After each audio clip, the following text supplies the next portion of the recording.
दोस्तों, जैसा कि हम लोग जानते हैं कि इस पृथ्वी पर जो भी प्राणी जन्म लेता है, एक न एक दिन उसकी मृत्यु का दिन भी निश्चित है। परमात्मा उसे जिस दिन इस पृथ्वी पर भेजता है, उसी दिन उसकी मृत्यु का दिन भी निश्चित कर देता है। अतः मृत्यु हमारे जीवन का सबसे बड़ा सत्य है तथा आज तक कोई भी जीव इस मृत्यु को टाल नहीं पाया है, क्योंकि मृत्यु अटल है। चाहे कोई साधु संत हो, ऋषि मुनि हो या महात्मा हो, किसी ने भी आज तक मृत्यु पर विजय प्राप्त नहीं की है, क्योंकि मृत्यु अटल है। दोस्तों, हर रोज़ ना जाने ही कितने जीवों का जन्म होता है तथा ना जाने ही कितने जीवों की मृत्यु भी होती है। कुछ लोग गंभीर बीमारी से मरते हैं, कुछ का एक्सीडेंट हो जाता है, कुछ आत्महत्या कर लेते हैं, कुछ का मर्डर हो जाता है, तो कुछ लोग प्राकृतिक तरीके से भी मरते हैं। लेकिन दोस्तों, जो लोग जीवन चक्र के 7 चरणों को पूरा किए बिना ही इस दुनिया से चले जाते हैं, उन व्यक्तियों की मृत्यु को अकाल मृत्यु की श्रेणी में रखा गया है। दोस्तों, जीवन चक्र के 7 चरण हैं: भ्रूण, शैशवावस्था, बाल्यावस्था, किशोरावस्था, वयस्कता, प्रौढ़ावस्था तथा वृद्धावस्था। जो लोग इन 7 चरणों को पूरा किए बिना ही इस दुनिया से चले जाते हैं, उनकी मृत्यु अकाल मृत्यु की श्रेणी में आती है। लेकिन दोस्तों, अब सवाल यह है कि अकाल मृत्यु को भी क्या भगवान के द्वारा ही निर्धारित किया गया है, और अकाल मृत्यु किस कारण होती है तथा अकाल मृत्यु के बाद आत्मा की मुक्ति के लिए क्या करना चाहिए? इन सभी सवालों का जवाब हम इसी वीडियो में जानेंगे। तो दोस्तों, वीडियो के अंत तक बने रहें तथा अगर आपके मन में कोई सवाल हो तो आप कमेंट्स में पूछ सकते हैं, हम आपको उनका जवाब देने का पूरा प्रयास करेंगे। तो चलिए दोस्तों, वीडियो में आगे बढ़ते हैं। दोस्तों, गरुड़ पुराण में अकाल मृत्यु को एक प्रकार का ईश्वरीय दंड माना गया है, जिसमें व्यक्ति की आत्मा तो शरीर से मुक्त हो जाती है, लेकिन उसकी आत्मा का परलोक में प्रवेश वर्जित हो जाता है। गरुड़ पुराण में कहा गया है कि मनुष्य के जीवन के 7 चक्र होते हैं या 7 चरण होते हैं।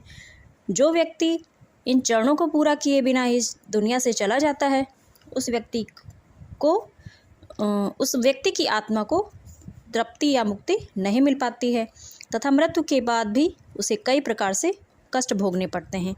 मृत्यु होने के कारण मनुष्य की इच्छाएं, कामनाएं उसकी आत्मा में जिंदा बनी रहती हैं, जो मरने के बाद भी पूरी नहीं हो पाती हैं।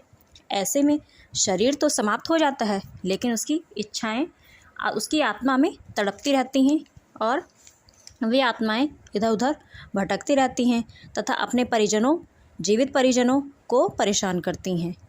जो लोग सामान्य मौत या प्राकृतिक मौत से मरते हैं, गरुड़ पुराण के अनुसार ऐसी आत्माओं को अधिकतम 40 दिन के अंदर नया शरीर प्राप्त हो जाता है, जबकि जो लोग अकाल मृत्यु से मरते हैं, ऐसे व्यक्ति को नया शरीर प्राप्त होने में काफ़ी समय लग जाता है तथा उन्हें काफ़ी कष्ट भी भोगना पड़ता है तथा उसे भूत प्रेत पिशाच की योनि में कई वर्षों तक भटकना भी पड़ता है तथा उसकी आत्मा को आसानी से शांति भी नहीं मिलती है।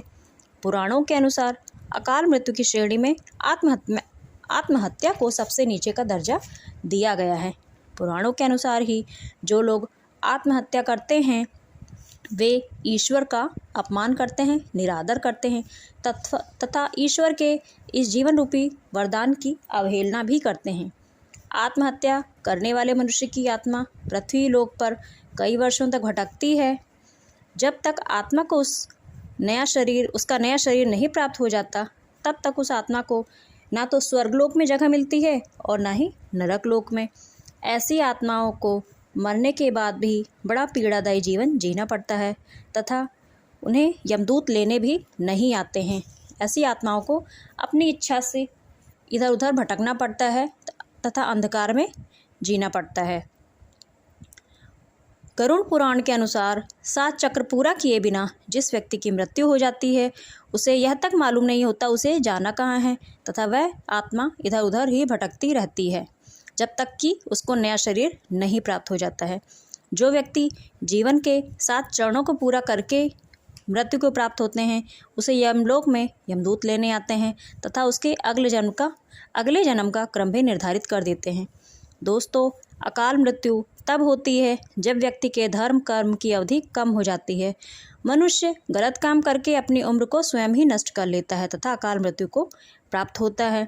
गरुड़ पुराण के अनुसार अकाल मृत्यु प्राप्त जीवात्मा की शांति के लिए किसी पवित्र नदी में तर्पण करना चाहिए, जीवात्मा के नाम से पिंडदान करना चाहिए, जीवात्मा के नाम से ही पुण्यदान करने चाहिए तथा गौदान भी करना चाहिए।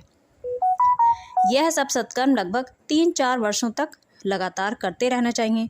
तब कहीं जाकर उस अकाल मृत्यु प्राप्त जीवात्मा को मुक्ति प्राप्त होती है तथा उसे नया शरीर प्राप्त होता है तथा उसके नए जीवन की शुरुआत होती है। उम्मीद है दोस्तों आपको वीडियो में दी गई जानकारी पसंद आई होगी। अगर आपको वीडियो पसंद आए तो प्लीज़ इसे लाइक कीजिए तथा इस चैनल को सब्सक्राइब कीजिए।